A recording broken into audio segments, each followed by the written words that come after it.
الحمد لله وكفى وسلام على عباده الذين اصطفى أما بعد فأعوذ بالله من الشيطان الرجيم بسم الله الرحمن الرحيم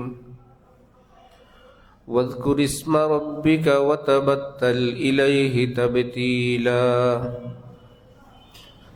وقال تعالى فإذا فرغت فانصب وإلى ربك فارغب صدق الله مولانا العظيم وقال رسول الله صلى الله تعالى عليه وسلم يا أبا هريرة اتق المحارم تكن أعبد الناس وقال رسول الله صلى الله تعالى عليه وسلم يا عائشة لي مع الله وقت لا يسعه ملك مقرب ولا نبي مرسل وقال رسول الله صلى الله تعالى عليه وسلم فيما يرويه عن ربه تبارك وتعالى أنا مع عبدي إذا ذكرني وتحركت بي شفتاه أو كما قال رسول الله صلى الله تعالى عليه وسلم মোহতারাম মুসলিয়ানি কেরাম, আমি আল্লাহ পাক রব্বুল আলামিনের পবিত্র কালামের দুই জায়গা থেকে অংশ বিশেষ তেলাওয়াত করলাম এবং হযরত রাসূল করিম সাল্লাল্লাহু আলাইহি ওয়াসাল্লামের কয়েকখানা হাদিস শরীফ পাঠ করলাম। আল্লাহ পাক কোরআন শরীফ এবং হাদিস শরীফের পরিপূর্ণ নূর আমাদের সকলকে দান করেন। কোরআনে পাক এবং হাদিসে পাকের নূরে আমাদের জীবনকে সুন্দর করার, আলোকিত করার, গুনাহ মুক্ত করার, আল্লাহ পাকের মর্জিওয়ালা বানানোর তৌফিক দান করেন।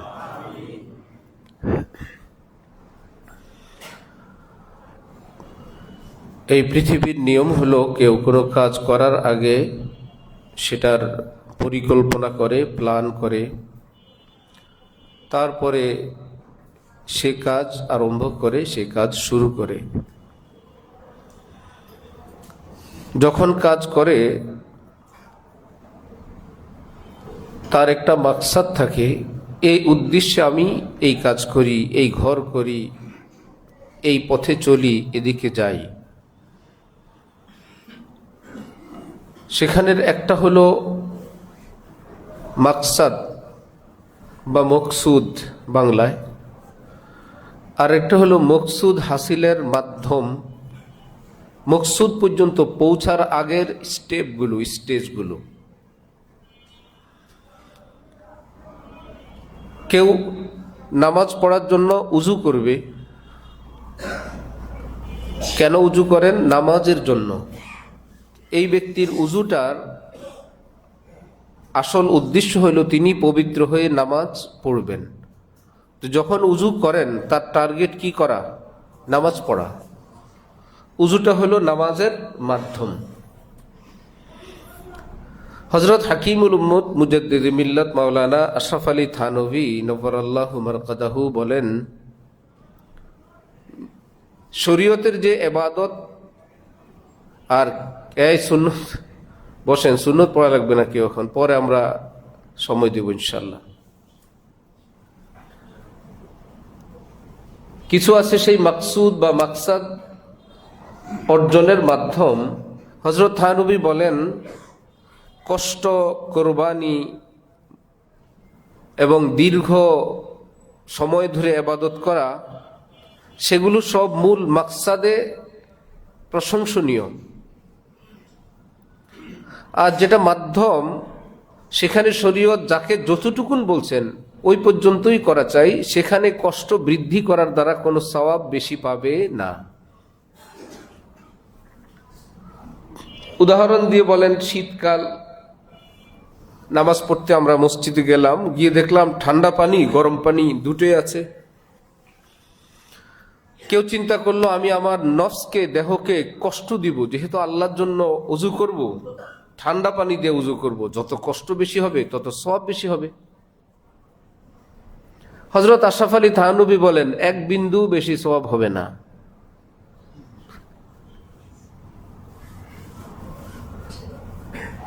কোনই সওয়াব হবে না। গরম পানি আছে, আরামি করো, সুবহানাল্লাহ সুবহানাল্লাহ বিহামদি। এখানে ঠান্ডা পানি আর গরম পানি, ঠান্ডা পানিতে কোন ইবাদত? ইবাদত তো হলো তোমার নামাজ। সেই নামাজ পর্যন্ত পৌঁছার জন্য তোমার উযু। উযুতে তো সহজে বসার জায়গা আছে, সে উযু বসে করবে না, দাঁড়ায় করবে, কষ্ট করে করবে। নদীর পাড়ে উযুর ব্যবস্থা আছে, এখানে না, নৌকা নিয়ে নজুর মধ্যখানি গিয়ে উযু করবে। কি ব্যাপার? কষ্ট করি। এই কষ্ট প্রশংসনীয় না, এতে কোনো সওয়াব পাওয়া যাবে। পাশে গরম পানি আছে, সেটা বাদ দিয়ে ঠান্ডা পানি দিয়ে কনকনে শীতে কষ্ট করলো কেন? আল্লাহর জন্য। আল্লাহর জন্য কোন কষ্ট আল্লাহ পাক পছন্দ করেন, এটা আমি আপনি সৃষ্টি করলে, তৈরি করলে হবে না। এটা শিক্ষা দিবেন হযরত রাসূলুল্লাহ সাল্লাল্লাহু আলাইহি ওয়াসাল্লাম। তার শিক্ষার বাইরে আর কোনো নতুন করে ইবাদত, নতুন করে সওয়াব সৃষ্টি কিংবা বয়ান করার ক্ষমতা এই পৃথিবীর আর কারো নেই। আল্লাহর জন্য কষ্ট করতে চাই, তাহলে কোথায় করব? হ্যাঁ, তুমি যদি একা নামাজ পড়ো, নফল পড়ো, আল্লাহর জন্য কষ্ট করবা, লম্বা সূরা কেরাত পড়ো, লম্বা রুকু দাও, লম্বা সেজদা দাও, লম্বা সময় তেলাওয়াত করো, লম্বা সময় মুনাজাত করো। সেটা আবার শর্ত হলো ইমাম হইতে পারবে না, তোমার বুজুর্গি অন্যের উপর চাপাইতে পারবে না। নিজের বুজুর্গি অন্যের উপরে চাপানো নিষেধ, কারণ পিছনে বহু রকমের মুসল্লি মিক্সড, সুস্থ অসুস্থ, মাজুর, একান্ত প্রয়োজনীয় ব্যক্তি, ভার মানুষ। তুমি সুবহানা রাব্বিয়াল আযীম 7 বার পড়ার পরেও আমরা শুয়ে আছি, তুমি উঠোই না রুকু থেকে। কি সূরা ইয়াসিন পড়ো? কি করো রুকুতে? সেজদায় গিয়া সুবহানা রাব্বিয়াল আলা পড়তে আছি, 3 শেষ হইলো, 5 শেষ হইলো, ভাবলাম 7-এ হয়তো উঠবে। 7-এর পর তো উঠার কোনো খোঁজ খবর নেই। এই বুজুর্গে একা একা। মান আম্মা কওমান ফালিয়ুখাফফিফ। নবীজি ইরশাদ করেন, যে ইমামতি করবে সে শর্টকাট করবে, সহজ করবে।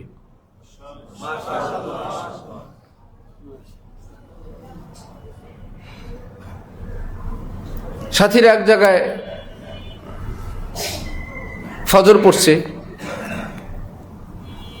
কাছাকাছি সময়ে বলল যে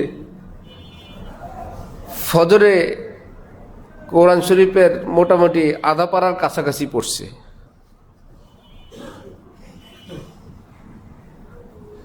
একবার ইস্তেসকার নামাজ হবে, বৃষ্টি প্রার্থনার নামাজ, সেই নামাজটা একটু লম্বা হয়। বাংলাদেশের 2 বুজুর্গ একজন ইমাম সাহেবকে বললেন, ভাই ইস্তেসকার নামাজ তো অনেক লম্বা করতে হয়, একটু মাঝারি সাইজের পড়েন, মুসল্লির অভ্যাস নাই তো। ওনার চাইতে আরেক বুজুর্গ বড় বয়স্ক, উনি বললেন, কেন লম্বা করে পড়বা? ভালো।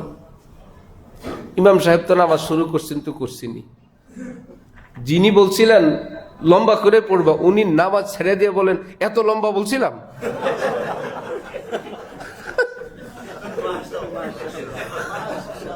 নিয়তটিও ছেড়ে দিছেন,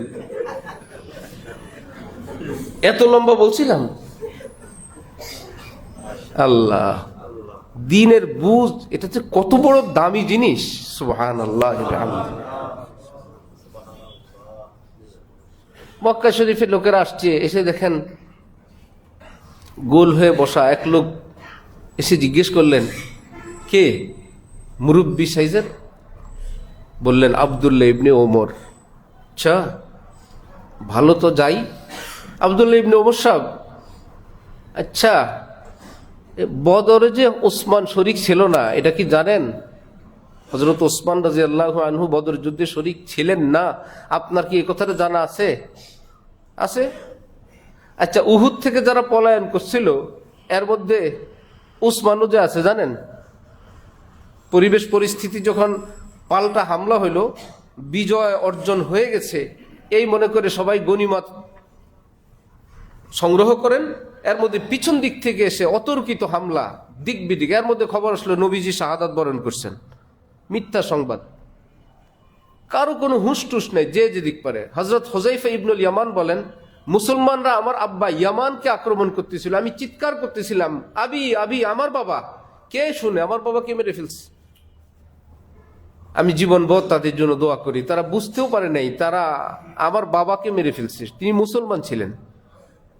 পরিস্থিতিটা কত ঘোলাটে ছিল। তো ওই লোক বলে হযরত ওসমানও যে গেছেন এদিক সেদিক, এটা কি জানেন? যিনি, আচ্ছা বায়াতে রেজওয়ান, নবীজি একবার সাহাবাই কেরামকে নিয়ে বায়াত করলেন, কিছু সাহাবাই কেরামকে। আচ্ছা, ওখানে যে ওসমান ছিল না, আপনি কি জানেন? আব্দুল্লাহ ইবনে ওমর বলেন, হ্যাঁ জানি তো। ওই বেটা বলে, আল্লাহু আকবার। দেখলেন, আমরা যা জানি এগুলো সবই সঠিক। হযরত ওসমান বললেন, মানি? বুড়া দাঁড়াও, কথা আছে। বদর যুদ্ধে হযরত ওসমান রওনা করলেন, যাবেন। নবীজির নিকট আসলে নবীজি বললেন, ওসমান তোমার স্ত্রী অসুস্থ, এই সময়ে তোমার জেহাদে না গিয়ে স্ত্রীর সেবা করা আল্লাহর পক্ষ থেকে এটা কর্তব্য, তুমি জেহাদে যাও, তুমি স্ত্রীর খেদমতে যাও। তারপরে যখন বদর যুদ্ধের গনিমতের বন্টন হইল, নবীজি বললেন, ওসমান বদরি সাহাবী, ওসমানের জন্য ভাগ রাখো। ওসমান নিয়ত করে আসছিল। সুতরাং এখানে ওনার কি ভুল, কি অন্যায় ছিল না তো ঠিক, কিন্তু তার একটা ন্যায্য কারণ তো আছে। আসছেন, তারপরে এই ঘটনা, উহুদের ঘটনা, আল্লাহ পাক বললেন, ওয়ালাকাদ আফাল্লাহু আনহুম, তোমরা এদিকে দিক বিদিক ছোটাছুটি করলা, যা হওয়ার হয়েছে আমি আল্লাহ তোমাদের সবাইকে মাফ করে দিলাম। কোরআন শরীফের আয়াত। বায়াতে রিজওয়ান, এ তো হযরত ওসমানকে নবীজি মক্কায় খোঁজ খবর নেয়ার জন্য পাঠাইছেন, যে মক্কাবাসীর নিকট হযরত ওসমান অত্যন্ত গ্রহণযোগ্য ব্যক্তি।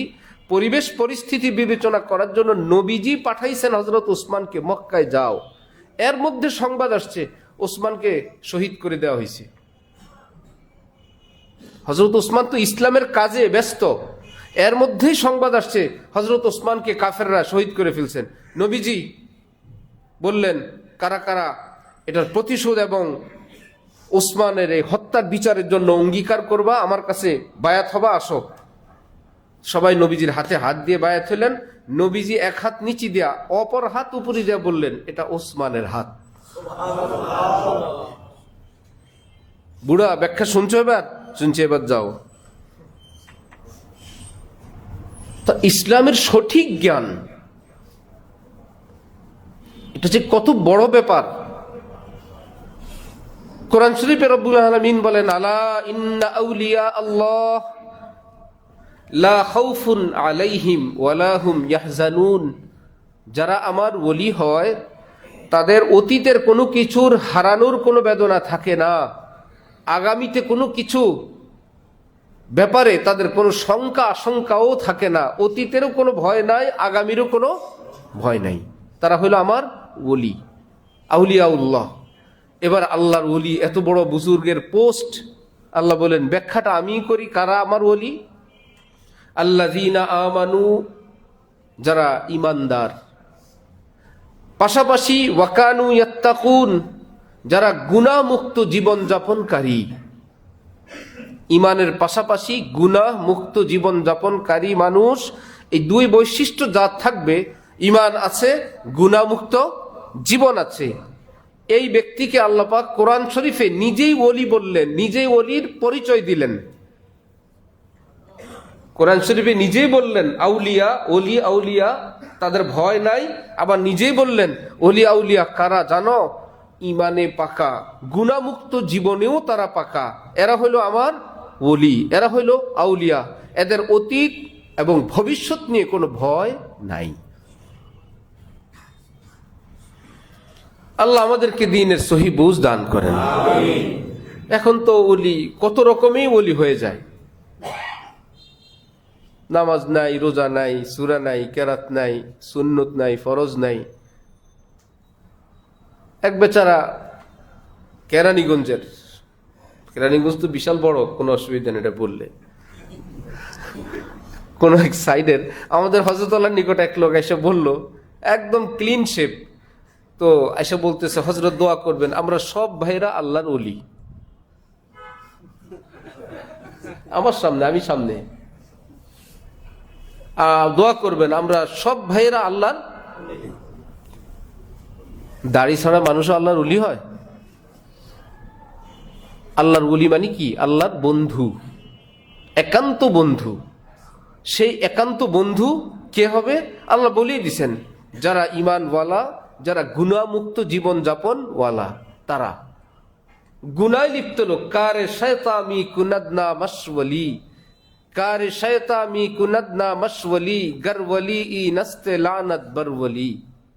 শয়তানি কর্ম করে, নষ্টামি করে, শরীয়ত বিরোধী কথা বলে, কাজ করে, দিন রাত কাটায়, আবার নাম রাখে ওলি। বুজুর্গ বলেন গরওয়ালি ই নাস্ত, ওলি যদি এইরকম মানুষকে বলে লানত বরওয়ালি, তোর উপর খোদার লানত পড়ুক, এই ওলি আমার লাগবে না। বড় পীর জিলানী সফরে গেলেন, পানির অভাব, দোয়া করলেন, হঠাৎ বৃষ্টি, সবার পানির প্রয়োজন পুরা হলো, পানির পাত্র ভরে রাখলেন, হঠাৎ উপর থেকে আওয়াজ, আব্দুল কাদের জিলানী, मैं तेरा परवरदिगार हूं, जो चाहे कर ले, जो चाहे मांग ले, जो चीजें दूसरों के लिए हराम है तेरे लिए हलाल कर दिया। আব্দুল কাদের জিলানী, আমি তোমার পরওয়ারদিগার বলছি, আমি তোমার উপর অত্যন্ত খুশি, সন্তুষ্ট, যা মন চায় করো, যা মন চায় আজকে চাও, যা কিছু মানুষের জন্য হারাম সব তোমার জন্য হালাল। বড়পীর জিলানী ভাবলেন, কোন পরওয়ারদিগারের ঘোষণা এগুলো?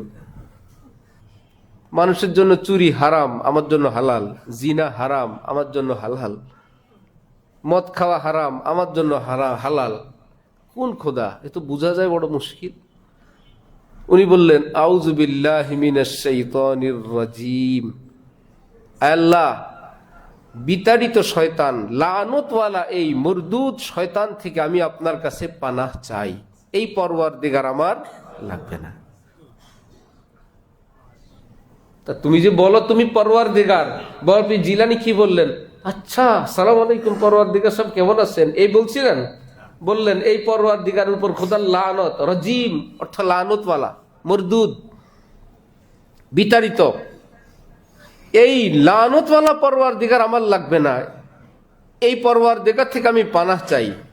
আউযুবিল্লাহ এমন এক মেডিসিন, যেটা পড়ার পর এক্সট্রা আল্লাহ পাকের পক্ষ থেকে কোনো উত্তর আসতে হয় না। আউযু অর্থ পানাহ চাই, মুক্তি চাই, বিল্লাহ আপনার নিকট আল্লাহ, মিনাশ শাইতান শয়তান থেকে, আর রাজিম যে শয়তান আপনার রহমত থেকে বিতাড়িত। আল্লাহ এই রহমত থেকে বিতাড়িত শয়তান থেকে আপনার নিকট পানাহ চাই। তো মাত্র প্রার্থনা করলাম, কবুল করার খবর আওয়াজ আসতে হবে না? ঠিক আছে, প্রার্থনা কবুল করলাম, আমি শয়তানকে দূর করছি, ব্যবস্থা নিচ্ছি। আউযুবিল্লাহর মধ্যে দ্বিতীয় জবাব লাগে না, এটাই প্রার্থনা, এটাই আবেদন কবুলের খবর, এইটাই দরখাস্ত, এটাই মঞ্জুরি। এটা বললেই শয়তান শেষ, এর মধ্যে মেডিসিন আছে। কি মুশকিল! পানি না থাকার কারণে তায়াম্মুম, কেমন শরীয়তের মাসালা? 1 মাইল যদি ডানে বায়ে চতুর্দিকে 1 মাইল এরিয়ার মধ্যে পানি না থাকে, সেই ব্যক্তি চাইলে শরীয়ত এর বিধান অনুযায়ী তিনি তায়াম্মুম করতে পারবেন। অথবা পানি আছে কিন্তু পানি ব্যবহারে তার ডাক্তারের কঠিন নিষেধ, এমন জখম, এমন ক্ষত, এমন অ্যাক্সিডেন্ট, তিনি পানি ব্যবহার করতে অক্ষম বা ক্ষতিকর, সেটা একজন আলেম বলবে, নিজে নিজে বসে ঠিক করলে হবে না। তিনি তায়াম্মুম করবেন। তো যেই ব্যক্তির জন্য পানি নাই, পানি না থাকার কারণে তিনি তায়াম্মুম করলেন, ওই ব্যক্তির তায়াম্মুম ভাঙ্গার জন্য বেশি কিছু লাগবে না, আপনি 1 লিটার পানি হাদিয়ে দিলেই শেষ। আপনি ওনার তায়াম্মুম ভাঙ্গাবেন, এর জন্য ওনারই দিয়ে কোনো ধরনের পেশাব পায়খানার রাস্তা দিয়ে কোনো কিছু বের করতে হবে না, কোনো পুজ, রক্ত, বমি কিছুই বের করতে হবে না। উযু ভাঙ্গার যত কারণ, যে সেগুলো তায়াম্মুম ভাঙ্গারও কারণ। উযু ভাঙ্গার যত কারণ, তায়াম্মুম ভাঙ্গারও কি তত কারণ। সেই কারণে তায়াম্মুম ভেঙে যায়। কিন্তু তায়াম্মুম ভাঙ্গার আরেক কারণ হলো, যেখানে পানি নাই সেই ব্যক্তি যদি পানি পেয়ে যায় তাহলে তার তায়াম্মুম শেষ। আপনি যদি 1 বদনা পানি এনে বললেন, ভাইজান এই পানিটা আপনার, তায়াম্মুম নাই। ফার্সিতে বলে আব আমাদ তায়াম্মুম রফ, পানি আসলো তো তায়াম্মুম গেল। তায়াম্মুমকে আলাদা কোনো দুর্ঘটনা ঘটায় আর ভাগাইতে হয় না, পানি আসলেই তায়াম্মুম শেষ। আউযুবিল্লাহ বলার পরে আলাদা কোনো মঞ্জুরি দিতে হয় না, হ্যাঁ আসমান থেকে খবর আসছে, আল্লাহ ব্যবস্থা নিচ্ছেন। আউযুবিল্লাহর ভিতরেই এমন মেডিসিন, এটা শুনলেই শয়তান দৌড়ায় আর বলে, হুজুর হুজুর হুজুর যাচ্ছি তো, একটা কথা কি সেটা, আচ্ছা আমি কত মানুষকে এরকম গল্প গুজব দিয়ে, পরওয়ারদিগার সেজে, হুজুর সেজে, পাগড়ি দিয়ে, ওলি হয়ে হক রাস্তা থেকে গুমরাহ করলাম, পথভ্রষ্ট করলাম, কিন্তু আপনাকে পারলাম না। নিশ্চয় আপনি বড় আলেম, কিন্তু আমি বহুত মৌলবীকেও তো শেষ করছি। আপনি কোন এলেম, কোন বিদ্যা কিংবা কোন কিতাবটা দিয়ে আমাকে ধরলেন, বলবেন কি আজকে যে আমার থেকে বেঁচে গেলেন? কথার মধ্যে কি আছে? আপনি বেঁচে গেলেন, শুধু উত্তর এইটুকুন, আপনি কোন বিদ্যা দিয়ে বাঁচলেন? বড় পীর জিলানী বললেন, শয়তান আমি বাঁচলাম, আমার আল্লাহ আমাকে বাঁচাইছেন। এখানেও অ্যাক্সিডেন্ট, এখানেও সূক্ষ্ম একটা মাছ ছিল, আমার আল্লাহ আমাকে বাঁচাইছেন, আমার আল্লাহ আমাকে রক্ষা করছেন। আল্লাহু আকবার। তো আল্লাহর ওলি সাজে, নামাজ নাই, রোজা নাই, বললো আমরা সব ভাই আল্লাহর ওলি। এইরকম কোন হরিণ দেখছেন আপনারা, যে হরিণটা দেখতে পুরা মহিষ? সবাই বলল না এটা মহিষ না, এটা হরিণ। এরকম কোন হরিণ পৃথিবীতে আছে? তার দেহ হরিণ, সব কিছুই তার হরিণ। এমন ইলিশ মাছ, বলল ইলিশ মাছ কিন্তু দেখতে পুরা শৈল মাছের মতো লাগে। হুজুর ভিতরে ভিতরে কিন্তু ইলিশ আছে, যেটা ইলিশ ভিতরে ইলিশ বাইরেও ইলিশ, কালারও কি নাকি কই মাছের কালার? না, সেটা কই মাছের কালার হবে না, সেটা শোল মাছ, সেটা শোল মাছই, সেটা ইলিশ হবে না। হুজুর দেখতে কাতল, আসলে কিন্তু পাঙ্গাস, এটা হবে? ঠিক আল্লাহর কোনো এইরকম ওলি পৃথিবীতে নাই, দেখতে শয়তানের মতো দেখা যায়, ফাসেকের মতো দেখা যায়, আবু জাহেল আবু লাহাবদের মতন দেখা যায়, ইহুদি খ্রিস্টানের মতো দেখা যায়, ভিতরে ভিতরে কিন্তু আল্লাহর ওলি। এইরকম ওলির অস্তিত্ব ইসলামে নাই।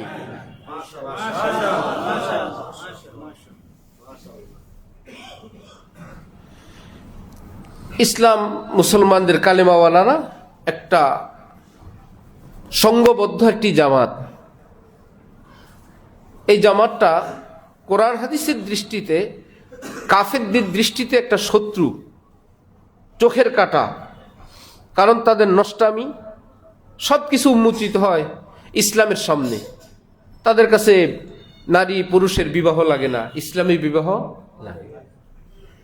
তাদের কাছে সুদ ঘুষে কোনো সমস্যা নাই, ইসলামে সুদ ঘুষ হারাম। তাদের কাছে মদ পানির মতো, ইসলামে মদ গুনাহে কবিরা নিষিদ্ধ। তাদের মধ্যে নারী পুরুষের একটা দূরত্ব, এটা নাই, ইসলামের নারী পুরুষের সম্মানজনক দূরত্বের ব্যবস্থা আছে। পর্দার বিধান তাদের কাছে নাই, ইসলামে আছে। হাজারো বিষয় একই মানচিত্রে, একই পৃথিবীতে থাকার পরেও তাদের যত নষ্টামি, অসম্মানজনক, অসুন্দর, জিনা, ব্যভিচার, অপবিত্রতা সব তাদের কাছে। আর যত সুন্দর আছে, উহিল্লা লাকুমুত তাইয়্যিবাত, কোরআন শরীফ আল্লাহ পাক বলে যত ভালো আমি আল্লাহ তোমাদের মুসলমানদের জন্য সব বৈধ করে দিলাম। ওয়া হুররিমা আলাইকুমুল খাবাইস, যত নষ্ট, নোংরা, দুর্গন্ধ, পচা, অসম্মানজনক আমি আল্লাহ সেগুলোর নাম রাখলাম হারাম। সেটা করলে তুমি সম্মানিত হবে না। এত লেটেস্ট পৃথিবীতে আজ পর্যন্ত মদ, স্বাস্থ্যসম্মত মদ বের করতে পারে নাই।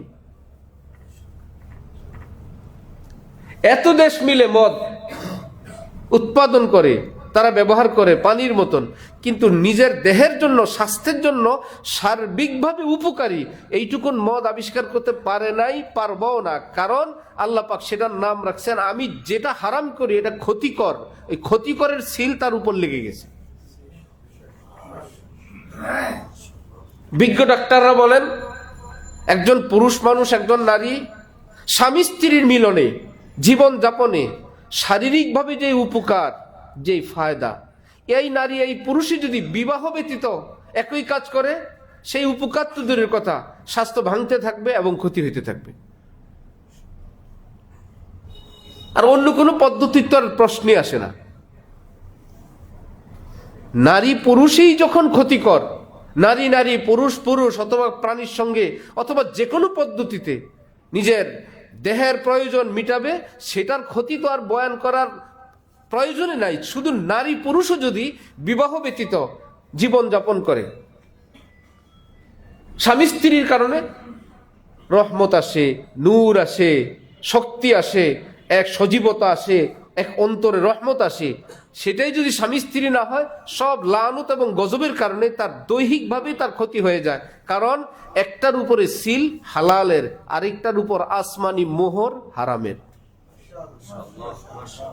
হালাল হারামে হবে না কোনোদিনও। তো কাফের মুশরিকরা চিন্তা হলো মুসলমানদের থেকে লোক বের করা দরকার যে কোনো ভাবে। একজন মুসলমানকে যদি বলে আপনি ইহুদি হন, হবে? খ্রিস্টান হন, হবে? মুশরিক হন, হবে? নাস্তিক হন, হবে? হবে না। এই জন্য হাজার হাজার বছর থেকে তাদের এই শত্রুতা, এবার শত শত বছর থেকে তারা চিন্তা করলো মুসলমানকে বের করতে হবে মুসলিম নামে। তাদের মধ্যে ধারা সৃষ্টি করতে হবে, উপধারা সৃষ্টি করতে হবে, তাদেরকে একটা ধোঁয়াশার মধ্যে ফেলতে হবে। আর এটা ফেলার জন্য সহজ মেডিসিন, ঘরে চুরি করার আগে লাইট জ্বললে সেই ঘরে চুরি করা, ডাকাতি করা মুশকিল। আগে বিদ্যুৎ সংযোগ বিচ্ছিন্ন করতে হয়, টেলিফোন সংযোগ বিচ্ছিন্ন করতে হয় আগের যুগের। এখন তো মোবাইল। ডাকাতরা এসে আগে ফোনের তারটা কেটে দিত, বিদ্যুতের তার কেটে দিত। এই বিদ্যুতের তার যেখান থেকে পাওয়ার হাউস থেকে আলো আসে ওই তার কেটে দিবে, যেখান থেকে সংযোগ চতুর্দিকে করা যায় সেটা কেটে দিবে। তারপরে যাই করব সে আর আলোও পাবে না, আর সে কোনো কিছুর দিক দিশাও পাবে না। কাফের মুশরিকরা ঠিক করলো মুসলমানদের এই দুর্গ থেকে কিছু মুসলমানকে আমরা বের করব, চুরি করব, ডাকাতি করব, সংযোগ কাটতে হবে। সেটা হলো কি, আলেম ওলামাদের থেকে এদেরকে বিচ্ছিন্ন করতে হবে। কারণ আলেমদের বুকের মাধ্যমেই এই বুকের তার চলে গেছে রাসূলুল্লাহ সাল্লাল্লাহু আলাইহি ওয়াসাল্লাম পর্যন্ত। সিনাই সিনাই সিনাই সিনাই অদৃশ্য এক তার। মোল্লা আলী কারি রহমতুল্লাহি আলাইহি বলেন, মা ইয়ানতিকু আনিল হাওয়া ইন হুয়া ইল্লা ওয়াহয়ুন ইউহা। নবী যখন কথা বলতেন, আল্লাহ পাক বলেন, নবী বলেন না আমি আল্লাহ বলি। কথা বলেন নবী, আল্লাহ পাক বলেন না উনি বলেন না আমি বলি। মা রমাইতা ইদ রমাইতা ওয়ালাকিন্নাল্লাহা রমা। আপনি যখন নিক্ষেপ করলেন কাফেরদের দিকে বদরে, আপনি মারেন নাই, আপনার হাতে আমি আল্লাহ মারছি। হাতটা আপনার, মারি আমি। জবান আপনার, কথা বলি আমি আল্লাহ। জিন সোয়ার হইলে যদি জিন কথা বলতে পারে, কোন মানুষের জিহ্বা দিয়ে, ঠোঁট দিয়ে, আওয়াজ দিয়ে বলতে পারে না? জিনের যদি মাখলুক, জিনের যদি এত পাওয়ার হয়, কারো উপর সোয়ার হয়ে তাকে নিজের কন্ট্রোলে নিয়ে তার জিহ্বা জিনে লাড়ে, তার ঠোঁট জিনে লাড়ে, কথা জিনে বলে, কারণ সে জিনের কবজায়, তাহলে রব্বুল আলামিন যখন কারো দিয়ে নিজে কথা বলতে চান, সেটা কি কঠিন না সহজ? আল্লাহ বলে আমি কথা বলি নবীর জবানে। মোল্লা আলী কারি রহমতুল্লাহি আলাইহি বলেন, কিয়ামত পর্যন্ত একদম খাঁটি নায়েবে রাসূল, উচ্চমানের ওলামা, আল্লাহওয়ালা, মুত্তাকি যারা, তাদের জবানেও কথা বলবেন আল্লাহ। ওই জায়গাটা থেকে যখন একে বিচ্ছিন্ন করবে, সে তো আর আলোর দিশা পাবে না, হকের দিশা পাবে না।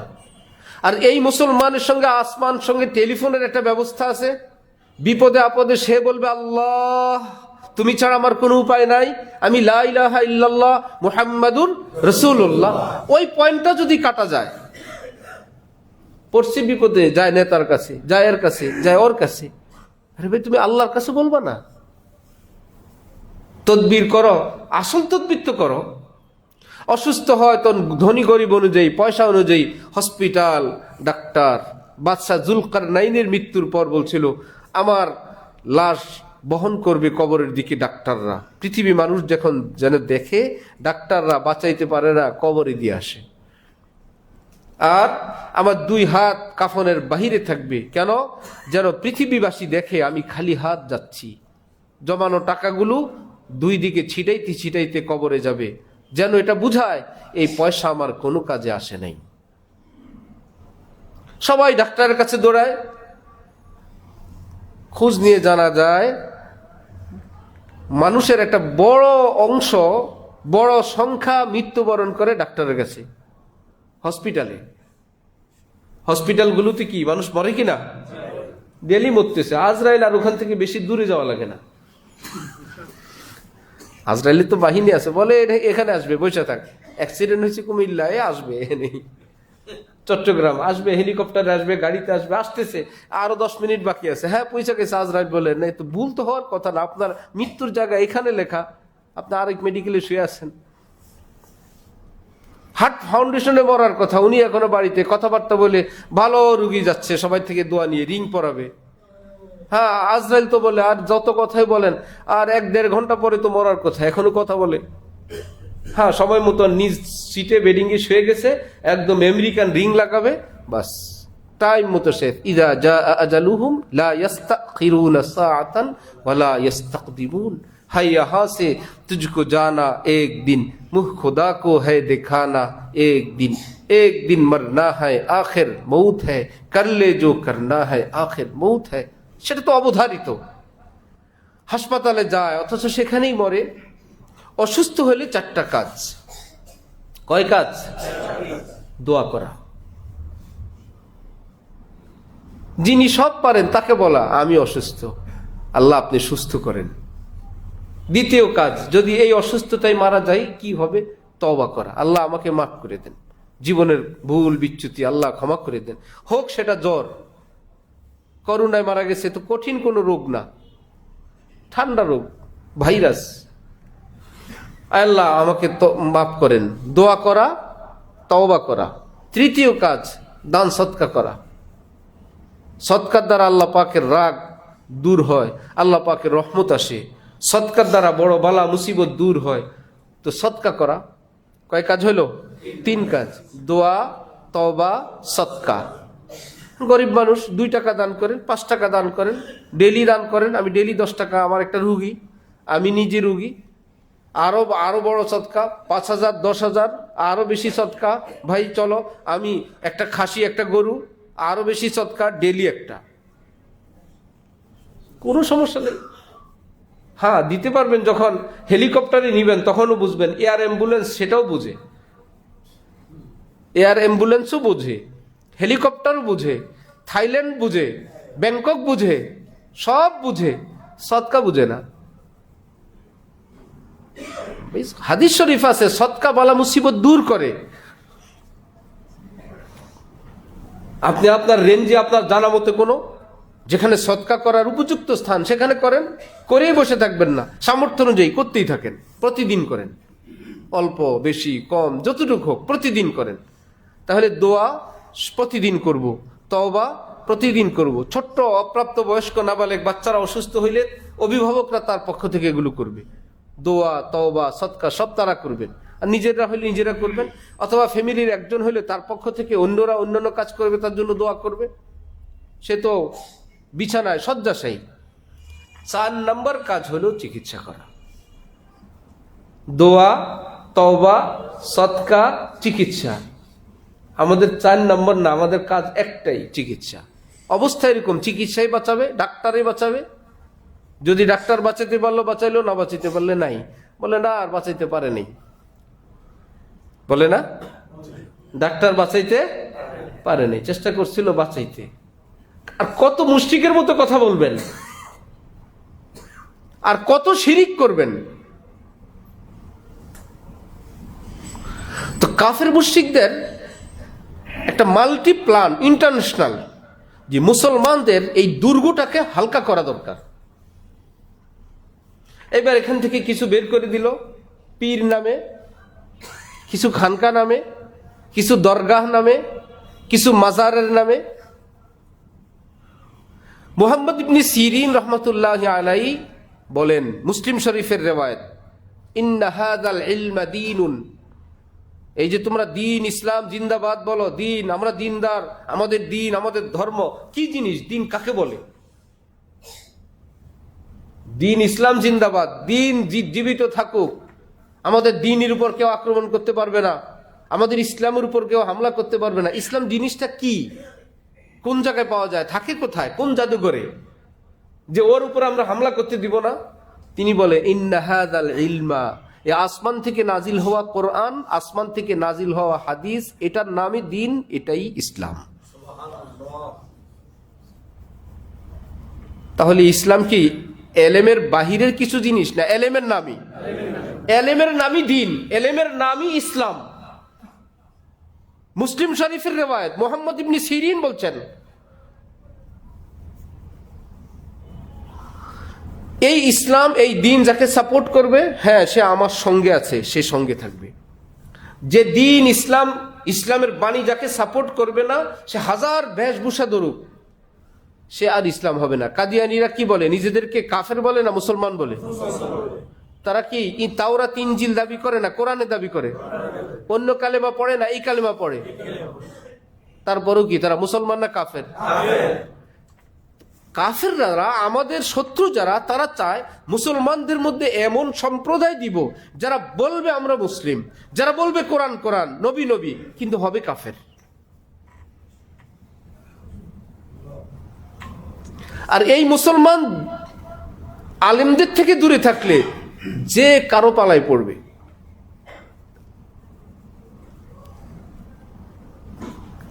এ দরগা বলেন, ভণ্ডপীর বলেন, কাদিয়ানি বলেন, মাজার বলেন, যত শিরকের আখড়া বলেন, সবটার খোলাসা হলো মুসলমানদের এই বিশাল এই দুর্গ থেকে লোক বের করা। এবার যেদিকে যাক, এখান থেকে তো গেল, ফিনিশ, এক জায়গায় গেল।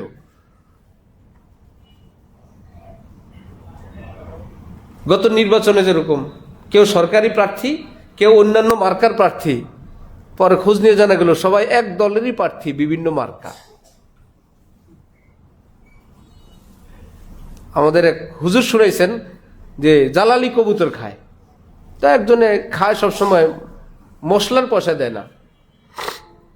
বললো ভাই তুমি দাও, বললো আমি দেবো না। লটারিতে নাম উঠলে দিবা? শেষে সে ভাবছে সাহস করে বলি দিব, নাও তো উঠতে পারে। বিসমিল্লাহ বললে লটারি দিছে, অনেকগুলো কাগজ নাও, নিচে তার নাম। সে বলে আমি এটা মানি না ভাই, একবারে হয় না, দ্বিতীয়বার দিছে দেখে তাও তার নাম। এইবার কি করবা? টাকা দিছে, তারা মশলাপাতি দিয়ে সুন্দর করে খাওয়া দাওয়ার পর পরে তাকে জানাইছে যতগুলো কাগজ ছিল সব কটার মধ্যে তোমার নামই ছিল। যাইবা কই, যেটা উঠাইবা ওটাই তোমার, কাগজে না ভিন্ন ভিন্ন, নাম কি ভিন্ন ভিন্ন না একটা? কাফের মুশরিকরা ভাবছে তুমি যাবা কই, এখানে যাবা, সেটাও আমার। কোন জায়গায় সদাই করতে গেলে এক দোকান বাদ দিয়ে অনেকে আরেক দোকানে যায়, আগের দোকানওয়ালা হাসে, কি ব্যাপার করে, এক মালিকের দোকান, হয় না? ভিন্ন নাম দিয়ে বসাইছে এটা, বলে এখানে 4-5টা আমাদের এক মালিকের দোকান, আপনি নেন, সন্ধ্যায় আমাদের বসের কাছেই টাকা যাবে। কারণ মানুষের এটা তবিয়ত, একটু চেঞ্জ করতে চায়। একজন এটার থেকে নিলে আরেকজন আরেকটা থেকে নিতে চায়, একজন একরকম নিলে আরেকজন ভিন্ন রকম নিতে চায়, নেন। সন্ধ্যাবেলায় সব কাফের মুশরিকদের এরকম বহু শোরুম, বহু জায়গায়। আমরা ভাবছিলাম এই দেশে আলেমদের বিরুদ্ধে কেউ কিছু বললে মুসলমানরা গর্জে উঠবে। দেখা গেল কেউ গর্জে উঠে, কেউ দেখে। পরে জানা গেল নবীর বিরুদ্ধে বললে তো সবাই গর্জে উঠবে। দেখা গেল কেউ গর্জে উঠে, কেউ দৃশ্য দেখে। তারপরে জানা গেল আল্লাহর বিরুদ্ধে বললে তো তার রক্ষা নেই। এখন স্বয়ং আল্লাহ পাকের বিরুদ্ধেও বলে, সবাই চুপচাপ করে বসে আছে। বরং প্রকাশ্যে আল্লাহর বিরুদ্ধে বলনেওয়ালার পক্ষে বলার যত লোক আছে, বিপক্ষে বলার অত লোক নেই। তাও সব আল্লাহর ওলি। যারা আল্লাহর বিপক্ষে বলে, বেয়াদবি করে, একদম মুশরিক, বিন্দুমাত্র ঈমান নাই। কি বলেন, 30 পারা কোরআনের 29 পারা যদি মানে, এক পারা না মানে, মুসলিম না মুশরিক? এক সূরা যদি না মানে, এক আয়াত যদি না মানে, একটা শব্দ যদি না মানে, একটা শব্দ আপনি বলতে পারবেন না হুজুর কি বলেন, এত নামাজি এত পরেজগার, শুধু একটা আয়াত মানে না হুজুর, শুধু একটা সূরা মানে না। হযরত আবু বকর সিদ্দিক রাদিয়াল্লাহু তাআলা আনহুর যুগে মুসলমানদের এক জামাত, এরা বলল আমরা ইসলামের সমস্ত আমল করব, একটা কাজ করব না, কি? যাকাত দেব না। কেন ভাই? বলল যাকাত নবীর সঙ্গে যুক্ত ব্যাপার, নবী নাই যাকাতও নাই, আমরা নিজেরা যাই করব, যাকাত দিব না। হযরত আবু বকর বুঝাইলেন, উনি দায়িত্বে, খেলাফতের দায়িত্বে। দীর্ঘ সময় পর হযরত আবু বকর বললেন, তোমাদের বিরুদ্ধে আমি আবু বকরের নেতৃত্বে জিহাদ হবে। এরা কি বেনামাজি না নামাজি? হারাম খায় না হালাল খায়? বেরোজদার না রোজাদার? শার্ট প্যান্ট টাই না সুন্নতি লেবাস? হযরত আবু বকর বললেন জিহাদ হবে তোদের বিরুদ্ধে। আল্লাহ, সাহাবায়ে কেরাম বলেন কি মুসলমানের বিরুদ্ধে জিহাদ করবেন? বলেন মুসলমান না, যাকাত অস্বীকার করে। ব্যাখ্যা থাকার কারণে আমি মুশরিক বলছি না, কিন্তু ইসলামের একটি বুনিয়াদ। আজকে যদি আমি এটাকে ছাড় দেই, কিয়ামত পর্যন্ত ইসলামের বুনিয়াদ জাকাত নামক আর থাকবে না। বলবে আবু বকরের পরে মুসলমানদের এই জামাত দেয় নাই, আবু বকর সেটা মেনে নিছে। নিশ্চয়ই কোনো একটা ব্যাখ্যা আছে, জাকাত না দেওয়ার পার্টি মুসলমানদের মধ্যে বের হবে। আমার হাতে ইসলামের একটা বুনিয়াদ যাবে। এই রকম হাজার হাজার মুসলমানের শাহাদাতের চেয়ে ইসলামের একটা বিধানের শহীদ হওয়ার দাম আমার কাছে অনেক বেশি। আমি যুদ্ধ করব। সাহাবীরা বুঝাইলেন হযরত আবু বকরকে, না হুজুর, না হয় না। হযরত ওমর আসলেন বুঝাইতে, যুদ্ধ না করার ব্যাপারে। হযরত আবু বকর তো নরম বেটা, আবার গরম ভি, বললেন আচ্ছা, বারুন ফিল জাহিলিয়াতি ওয়া খাওয়ারুন ফিল ইসলাম। হে ওমর, তোমার দাপট, প্রভাব, প্রতিপত্তি যখন অমুসলিম ছিলে সব ছিল, মুসলমান হয়ে যাওয়ার পরে বকরি হয়ে গেছো, ছাগল হয়ে গেছো। এমন এক ধমক দিলেন হযরত ওমর চুপ। কিছুক্ষণ পর হযরত ওমরের চোখ থেকে পানি পড়া আরম্ভ।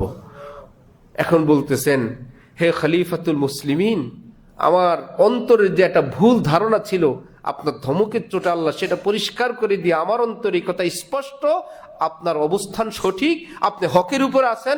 আপনি জিহাদের ডাক দিলে প্রথম সৈন্য ওমর ইবনুল খাত্তাব, আমাকে বায়াত গ্রহণ করেন। আপনি হকের উপর আছেন, আমি আপনার সৈন্য হব। এত আমল করার পরেও হযরত আবু বকর সিদ্দিকের মতো এত নরম বুজুর্গ আজকে প্রকাশ্যে আল্লাহ পাক সম্পর্কে একটা মন্তব্য করলে সে মুশরিক হয়ে যায়, নাস্তিক হয়ে যায়। এই জন্য আমার শায়েখ একদিন বলছিলেন, বহু আগে, এমন এক আজব পৃথিবীতে আসলাম, শিয়ালের অধিকার, কুকুরের অধিকার এখানে আছে। কারো বিড়ালের উপর হামলা করলে মামলার ব্যবস্থা আছে, কারো কবুতর কেউ ধরে নিয়ে গেলে থানায় যাওয়ার ব্যবস্থা আছে, কারো কুকুরকে কেউ যদি পা ভেঙে দেয় মামলা এবং বড় অধিকার আছে। আর মানুষের তো মানব অধিকারের অভাব নাই।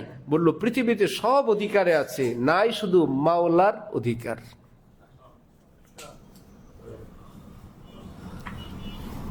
মানব অধিকারের জন্য যারা কান্নে, আমরা বলবো রাষ্ট্রীয় আইন অনুযায়ী যদি কেউ ভুল বিচ্যুতি করে, সেটা রাষ্ট্রীয় নিয়ম অনুযায়ী তাদের জন্য ব্যবস্থা নেওয়া হোক। কিন্তু তাদের কাছে জিজ্ঞাসা, আপনার মাকে নিয়ে আপনি রাস্তায় যাচ্ছেন, কেউ মায়ের গায়ের কাপড় ধরে টান দিলে আপনি আগে থানায় যাবেন না আগে আক্রমণ করবেন? কেন আইন হাতে নিবেন কেন?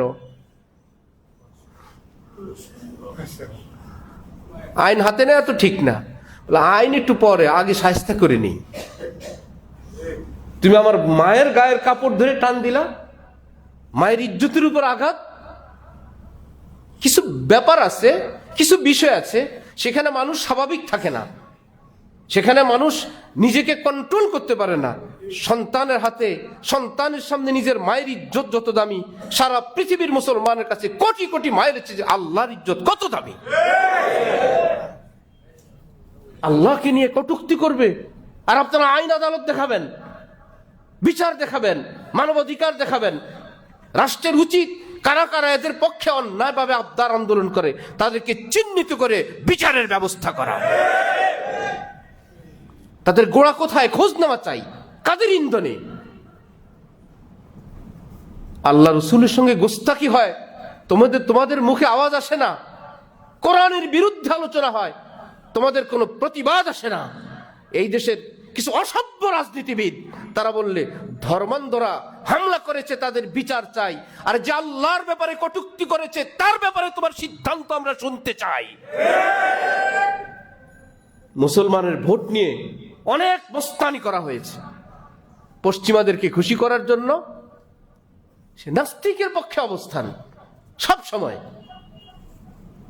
কি কারণে ঘটনাটা ঘটলো, কারণ খুঁজতে যায় না।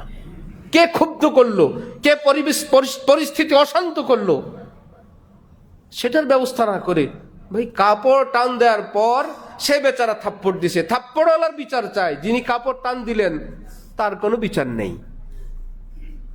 এগুলো পিছনে অনেক কঠিন ষড়যন্ত্র। ভাই আপনারা দেখেন, ওলিয়া উলিয়াদের কেন্দ্রগুলো সারা বাংলাদেশে এক দুইটা মাজার ব্যতীত, সেই মাজারগুলো কি ইসলামের শিক্ষা অনুযায়ী চলে, রাষ্ট্রের আইন অনুযায়ী চলে? সেখানে রাষ্ট্রের আইন কোথায়?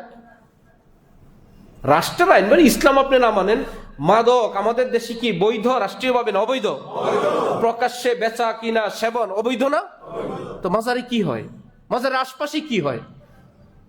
কত কত রকমের রাষ্ট্রীয় আইন অমান্য হয়, সেখানে রাষ্ট্র চুপ। কারণ এর পিছনে আছে অমুসলিমরা, যে এভাবে মুসলমানদেরকে হক থেকে না হক, সুস্থ থেকে অসুস্থ, সভ্য থেকে অসভ্য, পর্দা থেকে অপর্দা, শালীন থেকে অশালীন, জিনা ব্যভিচারের জীবন। একটা দুইটা কেন্দ্র? বহুবার বলছি, এইরকম বিষয় রাষ্ট্রের উচিত সর্বোচ্চ আলেমদের একটা সমাজ করা, একটা সোসাইটি করা। এই সমস্ত বিষয় আলেমরা সিদ্ধান্ত দিবেন। হক বাতিল, যেখান থেকে বাতিলের লাল চিহ্ন আসবে সেগুলোকে সরকারিভাবে ব্লক এবং বন্ধ করে দেওয়া হবে। যে ওলিয়া উলিয়াদের মাজারে হয়, ওই ওলিয়া উলিয়ারে কি এই চরিত্রের ছিলেন? ওলিরা তো হক ছিলেন। সহজ পদ্ধতি, তারা জীবদ্দশায় কি এগুলো করে গেলেন কিনা, তাদের জীবন কি ছিল? সাহাবায়ে কেরাম নবীজির ওফাতের পর সবাই গিয়ে কি নবীজির কবরের কাছে গিয়ে বসেছিলেন, না আবু বকরের হাতে বায়াত? কেন? নবী তো আসেনি কবরে, বসে থাকেন। নবীর চাইতে বড় পীর কে, বড় ওলি কে এই পৃথিবীতে? সাহাবায়ে কেরাম কি সবাই নবীজির কবর এবং রওজার পাশে বসেছিলেন? সবাই ভাবছেন নবী এই পৃথিবীর থেকে চলে গেছেন, এখন যে আছেন তার কাছে আমাদেরকে বায়াত গ্রহণ করা, তার নেতৃত্বে চলা, তার ডিরেকশন মানা ইসলামের দায়িত্ব। একে একে গিয়া হযরত আবু বকর সিদ্দিক, পরে ওমর, পরে ওসমান, পরে আলীর কাছে বায়াত হয়েছেন। নবী কি নাই তখন? তো কোন পীর, কোন বুজুর্গ এমন হয়ে গেল তার দরবারে গিয়ে বসে থাকতে হবে হক্কানি আলেম ওলামাদেরকে বাদ দিয়ে, বিজ্ঞ আলেম ওলামাদেরকে বাদ দিয়ে? সাহাবায়ে কেরাম তো জান নাই। হ্যাঁ, সালাতু সালাম পেশ করবেন একবারের জায়গায় লক্ষবার, আপত্তি নাই। ওলিয়া উলিয়ার কবরে আপনি দুরূদ শরীফ পড়বেন, তেলাওয়াত করবেন সওয়াব রেসানির জন্য। সেখানে কবরে যায় কি কিছু আনার জন্য না দেওয়ার জন্য? মুসলমানরা যায় কি আনার জন্য। অথচ কোন মুসলমান যদি কবরবাসী হয়, তার কবরের কাছে যাওয়ার নিয়ম কি? তার থেকে আনার জন্য না তাকে দেওয়ার জন্য? দেওয়ার জন্য।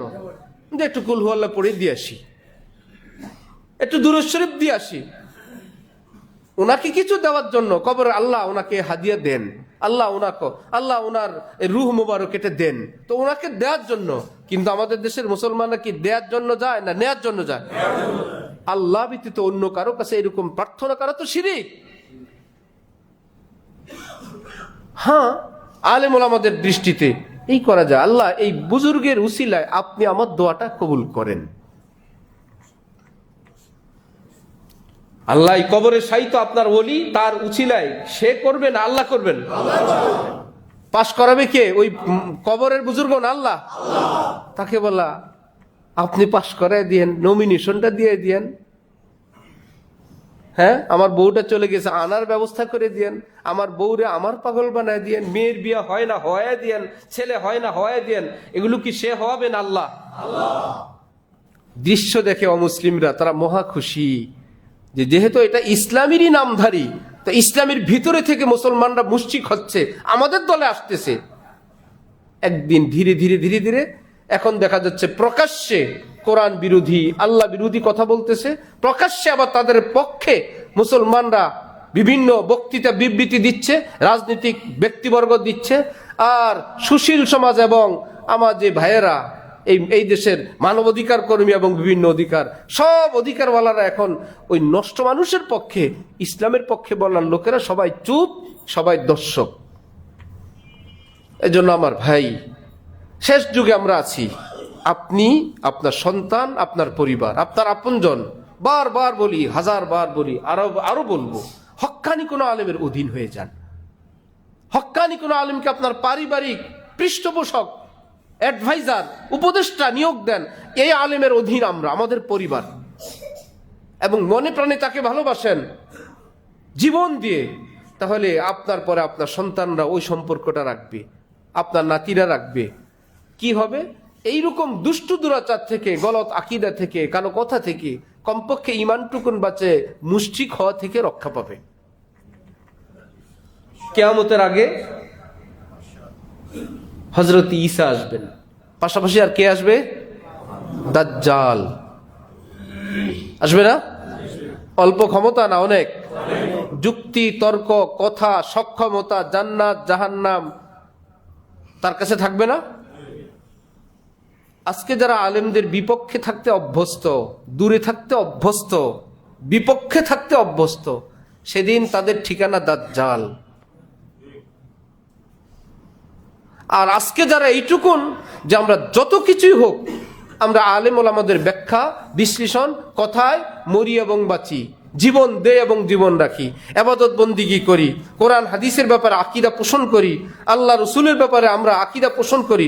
আমাদের আলেম ওলামারা আমাদের নায়েবে রসুল, আমাদের মাথার মুকুট। তারা না হলে আমাদের কোনো উপায় নেই, আমরা বিভ্রান্ত হয়ে ধ্বংস হয়ে যেতাম। তারাই আমাদের ইমানের রক্ষক। এই দেহের মূল্য নাই ইমান না থাকলে, এই জীবনের দাম নাই ইমান না থাকলে। দেহ আর জীবন তো আবু জাহেলের ছিল, আবু লাহাবের ছিল, কাফের মুশরিকরও আছে, কিন্তু ইমান নাই। কোরআন শরীফে রব্বুল আলামিন বলেন চিরদিন তারা জাহান্নামে জ্বলবে। আমি তো পৃথিবীতে জ্বলতে আসি নাই, আমি তো আল্লাহকে খুশি করতে আসছি। খুশি করার পথ তো আলেমরা বলবেন। যেই ফ্যামিলি, যেই ব্যক্তি, যেই পরিবারের জীবনের নেশা এই হবে হযরত উলামায়ে কেরাম, নায়েবে রসুল, আওলাদে রসুল এবং ওয়ারিসিনে রসুল যারা, আমরা তাদের সঙ্গেই, তাদের ব্যাখ্যা বিশ্লেষণের সঙ্গে, তাদের মধ্যে যদি ভিন্নতা হয় কোনো আপত্তি নাই। কেউ হানাফি, শাফি, মালিক, হক আলেম হইলে আপনি যে কারো অনুসরণ, যে কোনো কারো পথে যদি চলেন, ইনশাআল্লাহ তাআলা কিয়ামতের আগে আপনার পরবর্তী বংশধররা যখন এই পৃথিবীতে আসবে, হাজার ফিতনার মধ্যে হযরত ঈসা ইমাম মাহদীর সঙ্গে থেকে আল্লাহ নাজাতের ব্যবস্থা করে দিবেন। এই জন্য আমার ভাই, আসছিলাম পৃথিবীতে, আবার চলে যাব। আমার আপনার সন্তানের জীবনের ফাউন্ডেশন সেটা নিচে হয়, পরবর্তী বিল্ডিং উপরে হয়। সবাই বলে ফাউন্ডেশন করে যাই, ছেলেরা পারলে করবে। এখন যদি ফাউন্ডেশন না দিই, পরে তো চাইলেও করতে পারবে না। সবই তো বুঝেন, জায়গা রাখলেন এই জায়গায়, আমার যুগে না হোক ছেলেদের যুগে যদি কোনো কাজে আসে, যদি কোনোদিন রাস্তাঘাট হইল, যদি কোনোদিন এই পার ওপারে ব্রিজ হয়ে গেল, সবই তো বুঝেন ভবিষ্যৎ। সুতরাং সন্তানদের জন্য ভবিষ্যৎ পরিকল্পনা করেন। এটা করে গেলাম, এই মক্তব, এই মাদ্রাসা, এই মসজিদ, এই তালেবে ইলমদের খেদমত, এই ঘরের মধ্যে দ্বীনি কিতাব, এই আল্লাহ ওয়ালাদের সঙ্গে জুড়ে গেলাম। আমি চলে গেলেও যেন তাদের দ্বীন ইমানের বুনিয়াদটা হকের উপর থাকে, শিরিক থেকে, নাস্তিক্যবাদ থেকে যেন তারা মুক্ত থাকে। এই কর্তব্য সমাজের সব মুসলমানের, সব নারীর, সব পুরুষের, সব অভিভাবকের এবং রাষ্ট্রের যারা কর্ণধার, তাদের জিম্মাদারি। কিয়ামতে তারা প্রশ্নবিদ্ধ হবেন, তুমি তোমার রাষ্ট্রের মুসলমানদের জান্নাতে যাওয়ার কি কি প্ল্যান পরিকল্পনা করেছিলে? শিরিক থেকে বাঁচার কি শুধু রাস্তাঘাট, শুধু উন্নয়ন, শুধু বিমান, শুধু বোয়িং, শুধু দেশ বিদেশের ব্যবসা বাণিজ্য, শুধু চুক্তি, এই দিয়ে রাষ্ট্রের যারা কর্ণধার তারা পার পাবে না। বলবে তোমার জাতি গোষ্ঠী তোমার সামনে ধ্বংস হইল, মুশরিকদের হাতে চলে গেল, তোমার কোনো উদ্যোগ ছিল না। আলা কুল্লুকুম রাইন, নবীজি বলেন সকলকে প্রশ্ন করা হবে। ওয়া কুল্লুকুম মাসউলুন আন রাইয়াতিহি, তোমার অধীনস্থদের সম্পর্কে সকলকে প্রশ্ন হবে। স্বামীকে স্ত্রী সম্পর্কে, স্ত্রীকে তার স্বামীর আমানুষ সম্পর্কে, সমাজের অভিভাবককে তার সমাজের অধীনস্থ লোকদের সম্পর্কে, লিডার তার কর্মী সম্পর্কে, রাষ্ট্রপ্রধানকে তার রাষ্ট্রের নাগরিক সম্পর্কে নবীজি বলেন জিজ্ঞাসা করা হবে। আল্লাহ আমাদেরকে হক্কানি আলেমদেরকে চেনার কদর কাজ, দূরে না থাকি, দূরে দূরে বসে না বলি উনি হক, এতে আপনার কাজ হবে না। হকের কাছে যাওয়া চাই, জুড়ে যাওয়া চাই, না হলে যুক্তি আছে, তর্ক আছে, সোশ্যাল মিডিয়া আছে, কোথায় কোন খপ্পরে আপনি পড়ে গিয়ে বলবেন খারাপ না তো, হুজুররা যত খারাপ বলে অত খারাপ তো না, এক কথাই চলে যাবেন। কারণ 29 পারা তো মানে, 114 সূরার 113 সূরা তো মানে, খারাপ তো না। কিন্তু আসলে কি খারাপ না? সে কি মুমিন না মুশরিক? আপনি মুশরিককে ভালো বললেন। কাদিয়ানি কাফের, তাকে কাফের মনে করা ফরজ, যে তাকে মুসলমান মনে করবে সেও কাফের। সহজ ব্যাপার। কাদিয়ানি কাফের, তাকে কাফের মনে করা ফরজ, যে কাদিয়ানিকে মুসলমান মনে করবে সেও কি? কত কঠিন আকীদার ব্যাপার, কত কঠিন। আবু জাহেলকে মুসলমান মনে করলে আকীদা থাকবে? আবু জাহেল কি মুসলমান না কাফের? তাকে কাফের মনে করা ফরজ, মুসলমান মনে করলে না, আল্লাহরে তো ডাকছে, শুনলাম কাবারও তোয়াফ করছে, জন্ম নাকি কাবার সামনেই হয়েছে। আবু জাহেলের জন্ম হয়েছে কোথায়? কাবার সামনে। তার মা গর্ভবতী, তোয়াফ করতেছিল, ওই জায়গায় হয়েছে। হুজুর যাই হোক নাই হোক, আল্লাহ রহমান রহিম। আল্লাহ রহমান রহিম হইলে জাহান্নাম বানাইছেন কেন? সব জান্নাতে বানাইতেন। রহমান রহিম তো জান্নাতও বানাইছেন, জাহান্নামও বানাইছেন। তিনি রহমান রহিম হইলে উজু না হইলে নামাজ হবে না বলছেন কেন? বললেন উজু সহ হবে, উজুবিহীন হবে। তিনি রহমান রহিম হইলে পা ভাঙ্গা গরুর কোরবানি হয় না, কান কাটা নাক কাটা হয় না কেন? বললেন যে কোনো একটা দিলেই হবে, আমি রহমান রহিম। তিনি রহমান রহিম বলে আমাদেরকে উচ্ছৃঙ্খল বলেন নাই, একটা নির্ধারিত নিয়ম নীতি বলে দিছেন। এই পর্যন্ত আমি মাফ করব, তারপরে আমি মাফ করব না। এই পর্যন্ত আমি গ্রহণ করব, তার বাইরে আমি গ্রহণ করব না। রহমান রহিমের ব্যাখ্যা এতটা করবেন যে যেন জাহান্নামের অস্তিত্ব নাই। এটাও আরেক ষড়যন্ত্র, এটাও আরেকটা নষ্টামি। আল্লাহ আমাদেরকে কোরআন হাদিসের সীমারেখা বুঝার, আমল করার তৌফিক দান করেন। ওয়া আখিরু দাওয়ানা আলহামদুলিল্লাহি রাব্বিল আলামিন।